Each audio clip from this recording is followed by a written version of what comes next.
December 1943. A crippled American bomber limped through the skies of Germany. Then, something unexpected happened. A German fighter pilot spared them. 10 men lived that day because one enemy chose mercy over murder. Both pilots went home, and for 43 years, neither spoke a word of it. But one man, Charlie Brown, carried a single haunting question. Who was he? Who was the German pilot who looked him in the eyes yet refused to pull the trigger? The man who risked execution just to let strangers live. In 1986, Charlie began searching for answers. 4 years of silence, hundreds of letters, countless phone calls. Then one day, in January 1990, a letter arrived from Canada. It said only 4 words: I was the one. That's how 2 enemies became brothers. When Charlie's bomber, nicknamed Ye Olde Pub, landed back in England on December 20th, 1943, it was barely holding together. 11 men wounded, 1 dead. The ground crews couldn't believe it had made it home. During debriefing, Charlie told his commanders what happened, that a German fighter had escorted them to safety. The response was cold and swift. Never speak of this again. They feared mercy could weaken morale. In war, compassion was dangerous.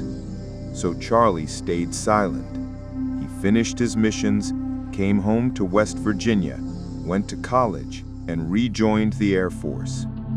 He served until 1965, later becoming a U.S. diplomat, a man of peace after a lifetime of war. But the nightmares never left. In his sleep, he'd see the German pilot's eyes staring back through the shattered glass. That pilot, Franz Stigler, also kept silent. After escorting the bomber away from danger, he landed near Bremen and said nothing to his superiors. What he'd done was punishable by death. In Nazi Germany, sparing the enemy was treason. He survived the war, fled to Canada, married, built a new life, but he never forgot that bomber. The young men bleeding inside, the American pilot who looked back at him through the cockpit window. Franz said he lost his taste for victory after that day. He'd seen too much suffering to keep celebrating death. Decades later, 1986, at a pilot reunion in Boston, someone asked Charlie if he'd ever had a mission he could never forget. For the first time, he told the story. The crippled bomber, the German who spared them, the silent salute. People urged him to find the man who had saved his life, and so he tried. He searched military archives, wrote to Air Force officials, combed through records. Nothing. Years passed, no answers. Finally, he wrote a letter describing that fateful day and sent it to a newsletter for combat pilots, American and German alike. Months later, in Vancouver, Franz Stigler read those words. The date, the place, the details. It was him. He sat down and wrote back, I was the one. When they finally spoke on the phone, everything matched. Every memory, every detail. Franz told Charlie why he didn't shoot.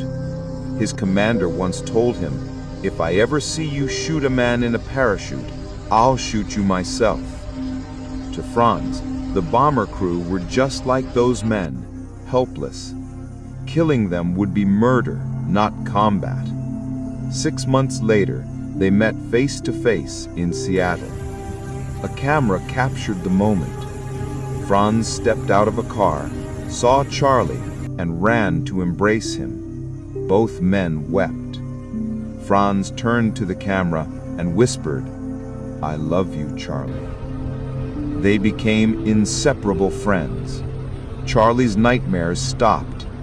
Franz said meeting Charlie was the only good thing to come from the war.